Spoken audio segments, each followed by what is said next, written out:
I'm here with Greg Birkett, and I'm Hey. going to just introduce you a little bit. Hi, Greg. I'm going to introduce a little bit of Greg's bio because he's a big deal. So I'm actually going to read from it. So apologies for that, but that's how big of a deal he is. Wow. So Greg Birkett is a published author, award-winning poet, recognized educator. He's also written freelance for the Toronto Star. He's put on plays at the Toronto Fringe Festival, founder of GIA Productions, a youth-focused organization that uses the artistic mediums of spoken word, drama, dance, and music to stage original productions that promote education, history, and positivity in the community. I love that sentence. He's also a senior writer for the CBC Kids website. Welcome, Greg. Thank you for being here. Thank you for having me. So, Greg, we're doing this little series about how people came to the jobs that they're doing. So, in addition to all this huge list, you're actually a TDSB teacher as well, right? That's right.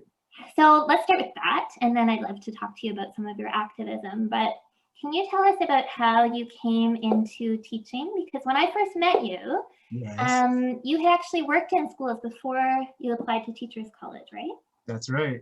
Yeah. So with teaching, it wasn't something that I saw myself doing really as a teenager, and even early part of my 20s. I was trying to be a rapper and a DJ. So I was rapping in clubs, DJing in clubs. But it's, that's the type of career that really you need to meet the right people and know the right people and just sort of have everything come together for you, and a little bit of luck, and then things work out. And my interests started to shift and stuff like that. I started coaching basketball for Parks and Recreation, and coaching some community basketball teams. And my sister, I come from a family of teachers, so I've got two sisters that teach, and then another sister that's a university prof for the University of Southern Cal. So they were all in education, and my sister was teaching at a school, and she said that they needed a community coach for the basketball team. So she thought that I'd be a fit. So I went down and applied for the job and got it. And after that, they had an opening for an educational assistant in the school. So I said, you know what, I'll try that out. So I did, and I actually liked being in the classroom and working with the kids and helping them through different things, not just with the classwork or academically, but also socially and emotionally. So I really liked it, really enjoyed it, and figured, you know what, my whole family's doing it, I might as well join as well, right? So I applied for Teachers College, and yeah, the rest is history. That's so interesting because you had a view of it, sort of, from a really different place as an educational assistant, right? So was it what you expected when you started teaching? Ooh, yes and no. Because when you're an ed assistant, you walk in the classroom, and it's a challenging job in and of itself, but there's no prep. You don't necessarily have to prep lesson plans. You don't have to do marking at night. There is this sort of view of teaching in the public that it starts at 8:45 and it ends around 3:30, 4 o'clock, and a lot of teachers will tell you that the job really begins at 4, because that's when you're doing all your preparations for the next day, and that's when especially if you're an English teacher or a history teacher, it's a lot of marking, a lot of reading, and trying to give really good constructive feedback. So you have to really, you can't gloss over an essay. You got to really, read into it and give feedback that's meaningful. So I found that I was surprised by the sheer amount of work that I had to do after work. So that was definitely a surprise. I feel like too, another part that people might not know is how much your day stays with you. Especially if you're working with an underserved population or a kid who's really struggling. It's really hard. It's not the kind of job you can turn off when you go home, right? So how do you deal with those kinds of things?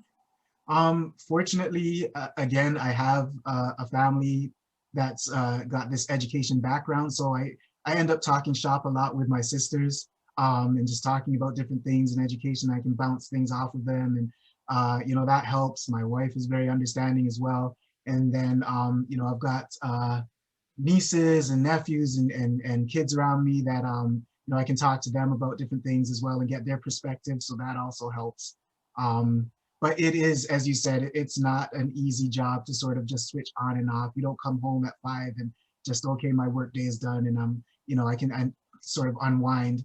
You know, there are nights I found that I was pulling all-nighters sometimes with teaching the same way I did when I was in university or you know, a teacher's college, right? So it's one of those jobs where, you know, you feel like you have homework for life, right? Like you're always doing homework. Yeah, and always learning and never quite doing enough, right? Exactly, Yeah. exactly. So I'm interested then in kind of what motivate. I know you talked about how you were rapping and creating, and I know you were writing even when Greg and I went to Teachers College together. That's how we met.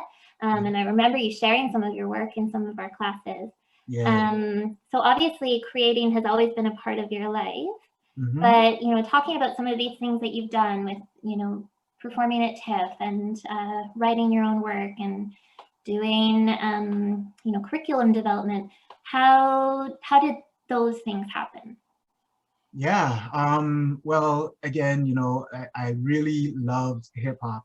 You know, hip hop was sort of my identity. You know, I was into hip hop when it was, you know, I guess the guys that were sort of popular at the time were Nas, Jay-Z, the Wu-Tang Clan, all of the rappers that are, I guess, irrelevant now, but at the time were a big deal, right? And you know, some of the things that they were talking about really resonated with me, just sort of navigating the world as a young Black man.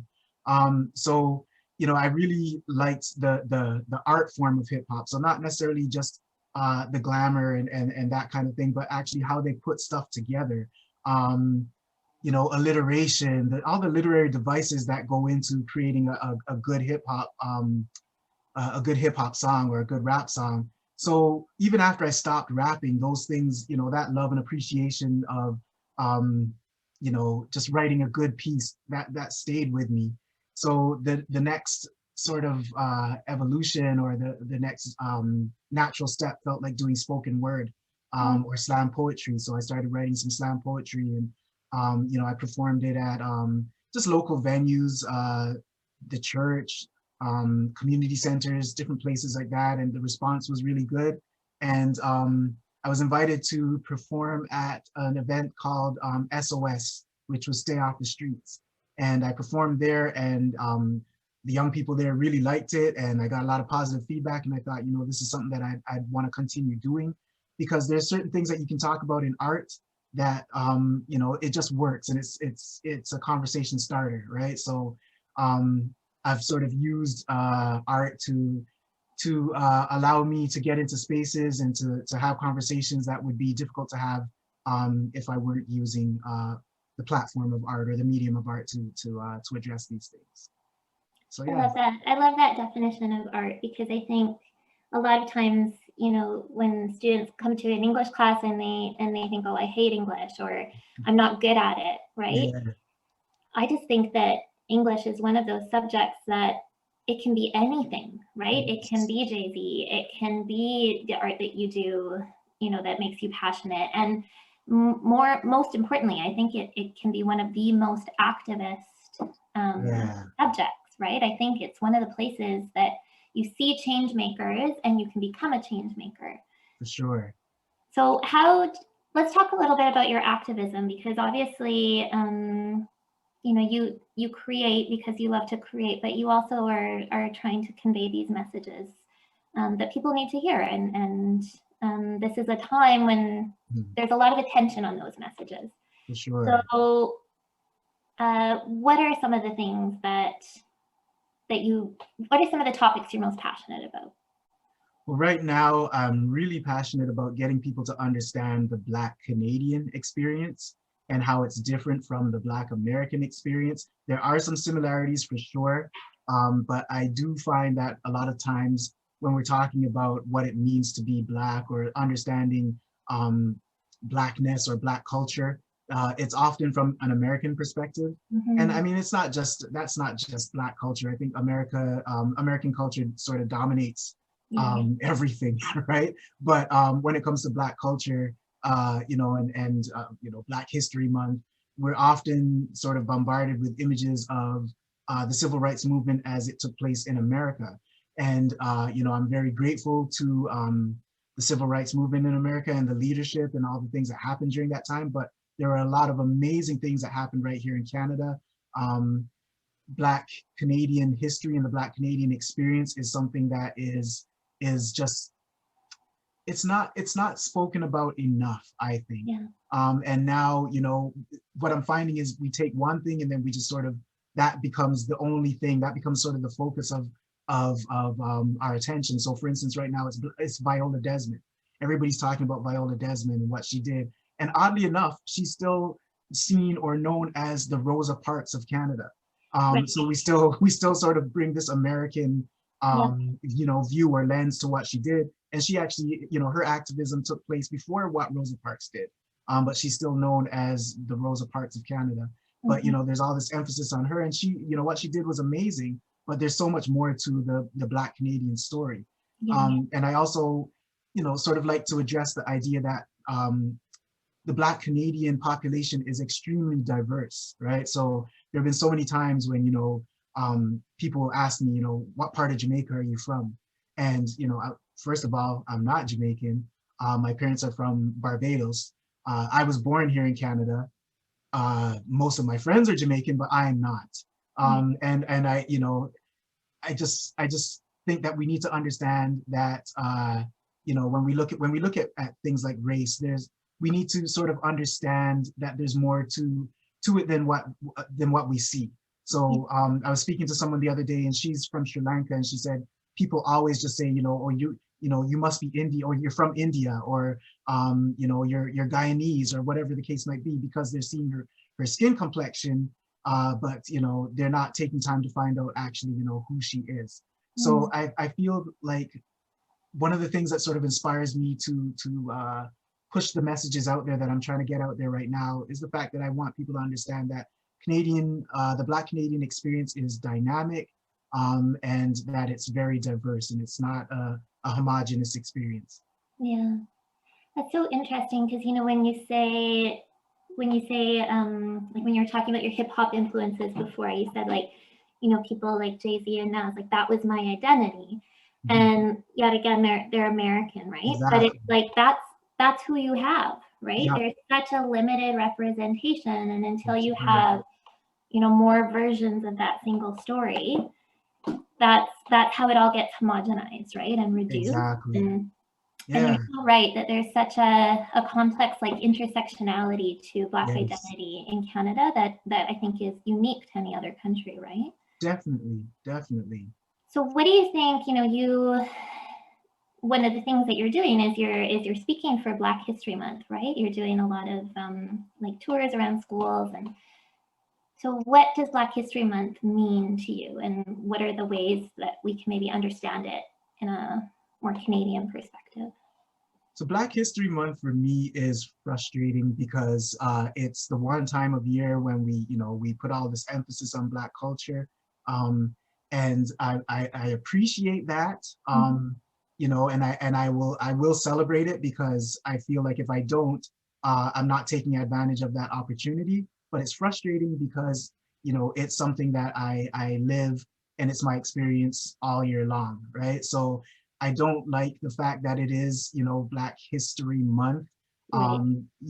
I really want to work towards Black history or the Black Canadian experience just being part of the Canadian narrative altogether, and not just something that's sort of off to the side that we celebrate and we push to the forefront for a few weeks, and then we go on with whatever is normal, right? So Black History Month is really a tough time for me, because I want to celebrate it, but at the same time I don't want to be part of this movement that just highlights it for a few weeks, and then we're off of it, right? Yeah. But at the same time it's important, and I appreciate the opportunity to speak about my culture and to speak about to get into spaces that I don't normally have access to during the year.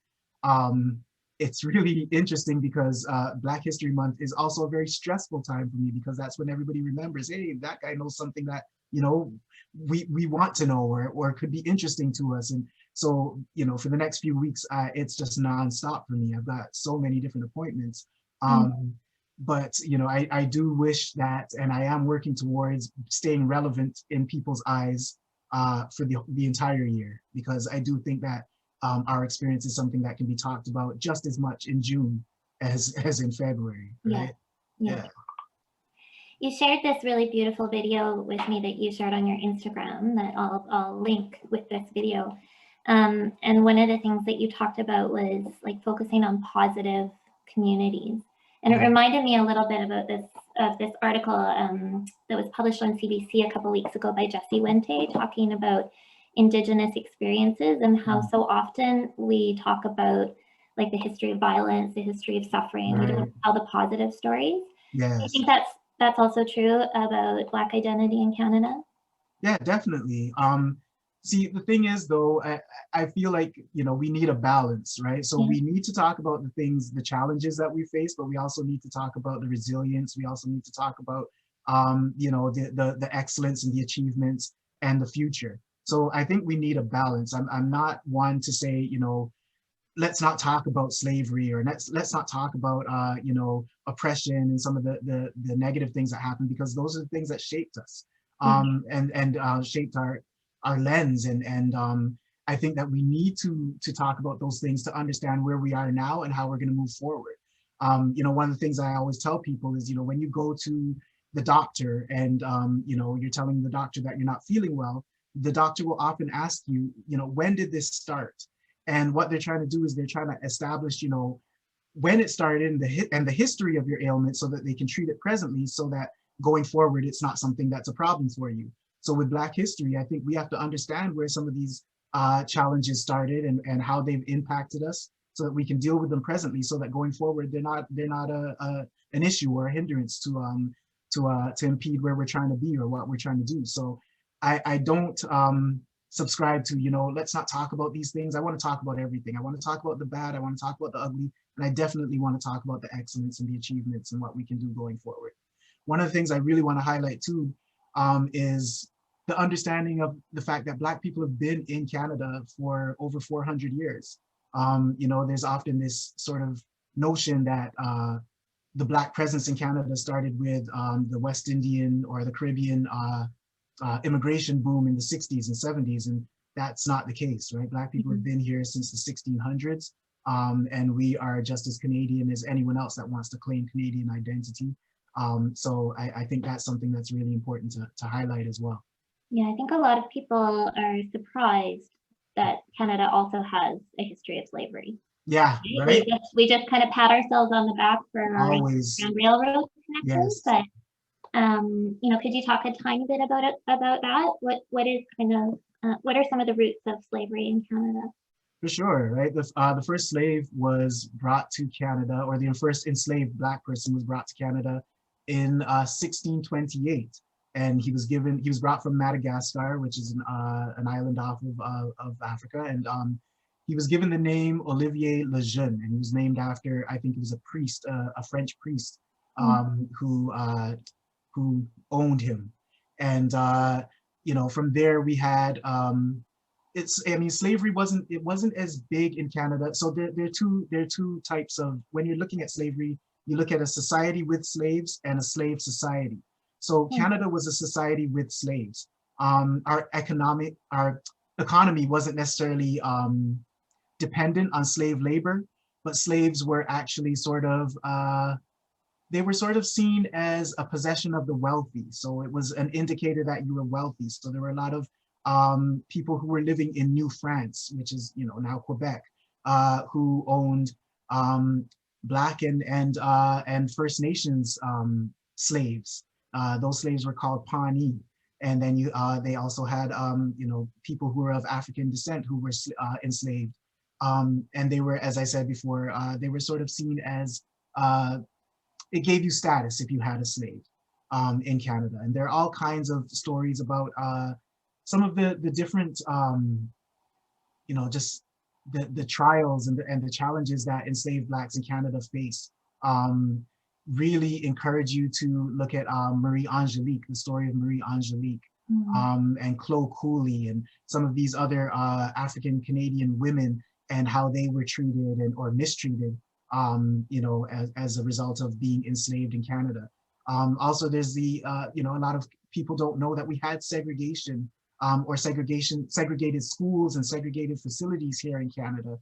Again, that was sort of highlighted with the newfound interest in Viola Desmond, and we know about segregation from that perspective. But we had segregated schools in Ontario and in Nova Scotia, and there were all kinds of efforts to you know, legally keep Canada white, and politically that was, you know, these were platforms that politicians ran on in Canada.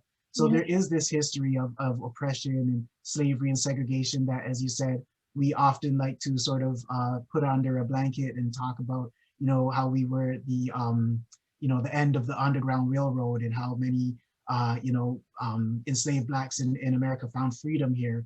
And that is part of our history as well, but there is also a legacy of oppression and enslavement that we need to talk about, and that needs to be highlighted as well. So interesting, so fascinating, and you're so knowledgeable, Greg. I don't know if you remember this. We once, after class in Teachers College, went shopping, and we went to HMV, which makes us old. Yeah, right? I bet students don't even know what that is, right? But it was a music store. Yes. We went to HMV, and I was carrying, I think we had like a potluck or something. So I remember I was carrying like this dish, and I had a backpack. And I stopped in the store, and I put my backpack down so I could look at the music. And I opened up my backpack to put the dish away. And you looked at me and said, "What are you doing?" And you said that security guard has been following us since we entered the store. And here you are just opening up your backpack. Yeah. And it was this moment of me realizing how stupid I was, but also, you know, like, there's this article, Unpacking the White Knapsack of Privilege, right? It was like this, it's this moment, because I literally was opening my knapsack, right? And I grew up in a really white, small town, northern Alberta, right? And so it had just never occurred to me to even think a security guard was following me. Whereas for you, it wasn't something you could ignore, right? And I do remember that. Yeah. And oh yeah, and I've spoken about it in my classes. Actually. This dumb white chick I was with. and no, and you know, you weren't stupid, you weren't dumb. It would be difficult for you to understand it if you haven't lived it, right? So to walk into a store and to be followed is my experience all the time. You know, and it's something that it's like breathing. You know, it's I know it's going to happen the minute I walk in. So that experience, it informs the way I view the world. It informs everything that I do. I remember a friend of mine being interviewed recently, just after the George Floyd incident in the States, and he lives in the U.S. He's a soccer coach there, and he was talking to he was speaking about the fact that he can't go jogging at certain times in his neighborhood. Because, you know, him jogging or being seen in that neighborhood late at night, you know, he's instantly viewed as a threat or as someone that shouldn't be there, and you know, it could end up, you know, being a really unfortunate situation for him. If you're not Black, that might not be something that, well, it probably isn't something that you have to think about. You know, you want to jog, you know, at 7 or 8 p.m. you get up and you go outside and you do it. You want to put on a hood, you know, you put up your hoodie and you go. These are things that I have to think about, or that a Black person has to think about. And it's just part of our lived reality or experience. I remember being stopped by the police and being given a ticket for having snow on my license plate.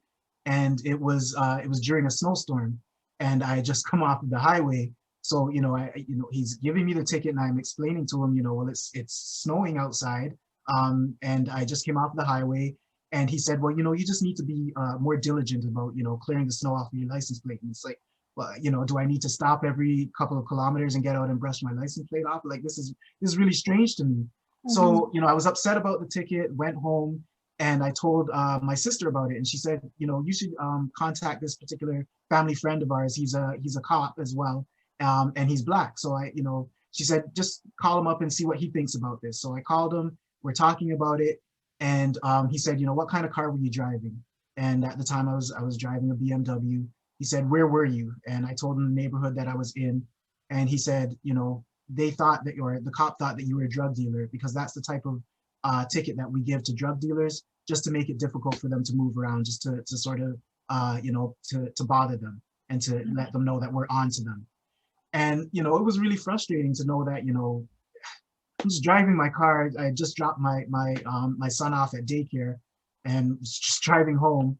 And, you know, because of the car that I'm driving in the neighborhood that I'm in, it's assumed that, you know, I'm probably a drug dealer. Those kinds of things are frustrating. They're annoying. They're hurtful. And, you know, that's, again, part of the lived experience of being a Black person. So great. I have two questions from that. So what do you do with that? Like, how do you thrive as a Black person? You know, what advice do you give to your own children and, you know, to kids in the TDSB, knowing all these systemic horrible things? You know, it makes my guts turn to hear that story, but it's for you, like you're saying, like it's part of a lived experience. So for me, you know, I can experience this one moment of empathy, but for you, it's every day, right? So how do you thrive in the face of that? Because you obviously are thriving. Right? Thank God. You're still accomplished, you know, and you know, somebody we all should celebrate and look up to. So how do you do that? I don't know about all that, but you know, the way I sort of make it through, well, I mean, I am a person of faith, so my faith does help me to sort of navigate those things and to get through them.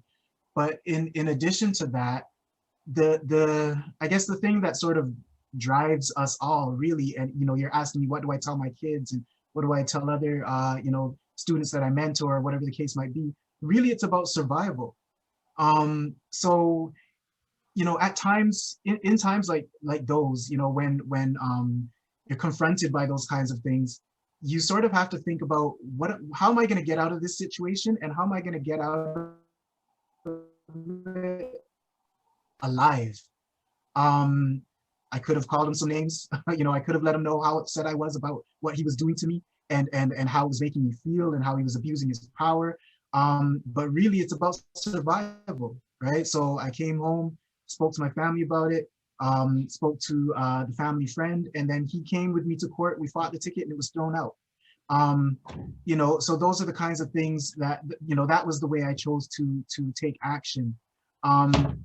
You know, through my art, I speak about it and I spread awareness, and I do the best that I can to highlight our experiences and those kinds of things, and to figure out ways, action plans, you know, with regards to what we can do to sort of fight those kinds of things, and ensure that those things don't happen and aren't the reality for my son. But where we are right now, really, it's about survival. So I advise students, listen, you know, if you are in those kinds of situations, I want you to make it home. I want to see you tomorrow. You know, those are the kinds of things that's very real, right? I had a friend who, or I have a friend rather, who played for the Toronto Argonauts, and he was beaten by the police badly, to the point where, you know, his face was unrecognizable, and you know, he ended up suing the Peel Region Police, and you know, won the settlement, and you know, but really his life could have been taken, right? So in those moments when you're confronting the police and when you're confronting racism on that level, I just want you to survive. I just want you to be able to make it out of that situation, and we'll figure it out. But I just want you, I just want to get you out. I just want you to be able to make it through. So I tell my kids, and you know, I say, listen, you know, some people see this as I don't know, being soft and not standing up the way you should. I tell them that, you know, and all Black parents and all Black, or many Black parents and Black families talk about the talk, right? And having that talk with your kids. And I've had that talk with my kids. And, you know, my son is only 8 and I haven't had the talk really to the level that I will have to have that talk with him as he gets older.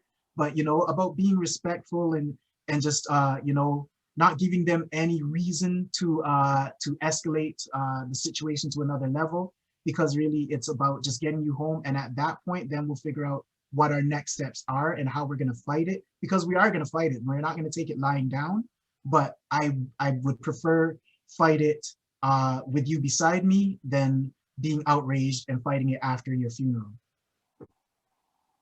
You know, it reminds me a little bit about, there's this Indigenous filmmaker, Carol Calder, and I once asked her about, you know, what she thought about this term truth and reconciliation and Canada's focus on it. And she said, you know, I think right now we're in the truth stage. And I think until we really live that truth stage, there can be no reconciliation.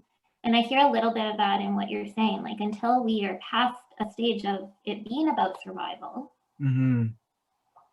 you know, how are we going to make the change, right? So until we actually know and live those truths.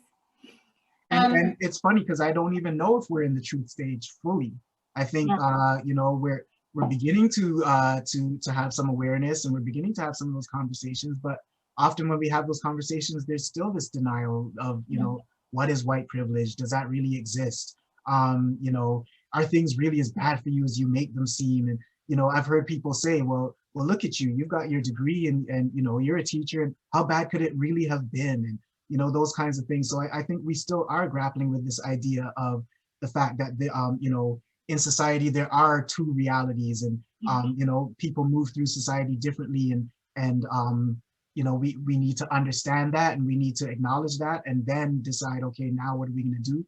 So I think we're approaching the truth stage, but I'm not 100% sure that we're quite there yet, unfortunately. Well, and that idea of like the different realities, I think that's why that memory from Teachers College really stands out in my head, because, you know, on paper, you and I were coming from the same English class. We're both Teachers College students. We have the same level of education. But we went into that store and the security guard immediately saw us very differently. Right? And we're both, and I think really you were there to buy something and I wasn't. I was really broke then. So, you know, like it wasn't, So, okay, so my second question then is about allyship, you know, which is a term that came out. It obviously has been around for a lot longer, but I think it has been really highlighted in the media since Black Lives Matter. So, what do you think allyship, somebody who's not in the Black community, but obviously we have responsibility and ability to create change. What do you think allyship could look like for people? What are some things that a real ally could do? Well, I think it looks like what's happening right now. The fact that you're having this conversation with me, the fact that you're giving me a platform and an opportunity to speak about these things, I think that's allyship. I think listening is huge.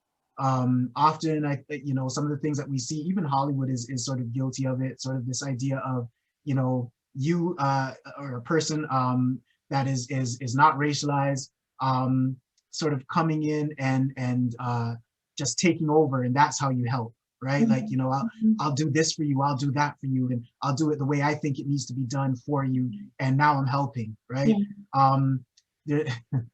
There was a colleague of mine who thought that she would help a student by helping him cheat on a test. And this is a teacher. And she thought that that was helping him. And, you know, in that moment, you know, when she was speaking to me about it, I remember this particular line from a movie that I had watched. It was Coach Carter. And sorry, not Coach Carter, Remember the Titans. And the coach said, it was a Black coach, he was speaking to a white coach, and he said to the coach, he said, when you do these things for the Black students, you're not helping them, you're crippling them, right? When you do things for them and you don't show them how to do things, or when you're not an advocate for them, but rather you're just sort of enabling them, you're not helping them, you're crippling them. And I think that's, you know, that's key to allyship. You know, listen to to who you want to help and who you want to be there for, and understand what they're asking for. Don't just assume and jump in and say, well, I'm going to do it this way because I think this is how you need it done. Being an ally, I think, is first acknowledging that you do come from a position of privilege, and then giving the opportunity to those that you want to be an ally to actually speak to you about how you can be an ally for them, how you can assist them. And it's about working together and not, again, like I said, sort of bringing your perspective and bringing your lens to a situation or an issue. If you want to, let's say, for instance, you wanted to address some issues that you see with young Black males in your school. Maybe you want to speak to a Black male in the community to come in and to help out and figure out how you can make that happen, or how you can compensate that Black male for his time, or whatever the case might be, as opposed to you saying, well, they need help and this is how I'm going to help them. I'm going to do this, or I'm going to do that. Right. One of the frustrating things for me, I found that, one of the first school that I worked at was in a community that was, I guess would be deemed in risk or underserviced. And one of the ways that they felt that they needed to address the needs of the students was to give them bus tickets and lunch. And, that I have no problem with that. But what I wanted to implement, or what I thought we should have done, was, okay, you show us, good attendance for a week. And then next week, you're going to get your bus tickets. You're going to get, these things we're going to do these things for you, as opposed to you show up and stroll in whenever you want. You skip, 6-7 classes a week, and you're still going to get all these things. If we do this, when you get out into the real world and these things don't happen to you, and you have to earn and work hard for everything, and work twice as hard sometimes for everything that you get, we've sort of set you up for failure, because we've been giving you these things and you haven't really been working for them or meeting your end of the bargain. There's no incentive. Well, not even incentive. You're just not you're not doing what's expected, right? So when a student says to me, "Sir, I come to class all the time. I should get an A." I'm not going to give you an A for doing what you're supposed to do. I'm going to give you an A for working hard and going above and beyond, right? The expectations that I have for you. So, I don't just get paid for showing up. I get paid because of the things that I do, to be prepared to do my job, right? So, and for actually completing the requirements of my job. So, when we're trying to help and to be an ally, I think we need to think about how we're going to do it in a meaningful way that will assist people going forward, and not just sort of put a Band-Aid over some of the challenges that they're facing right at that time. Yeah, and that's a really big conversation in education right now, right? That idea of raising expectations, but also changing the lens of our expectations, right? Exactly. And acknowledging where they've come from. Right, exactly. I love what you're saying though about the idea of like giving voice, because it reminds me of like another kind of social media campaign called Pass the Mic, where celebrities, who have big Instagram followings, they just invite another person, right, who is a real expert, a lived expert, right? Yes. And I think of that as a really cool metaphor for allyship, for teaching, for classrooms. Like sometimes you need to be quiet and pass the mic. Yeah, right? exactly. Let people have a voice. For sure. Totally agree. Greg, it's been such an honor to speak with you. Thank you for giving us this time. And Banyan students, you're so lucky, because Greg is going to come and speak to you and get to talk a little bit more about some of his work. But thank you for all that you're doing, and thank you for making the time to do this. It was really wonderful. This was a lot of fun, and thank you for having me. And it was just cool catching up with you. This has been amazing. It's awesome.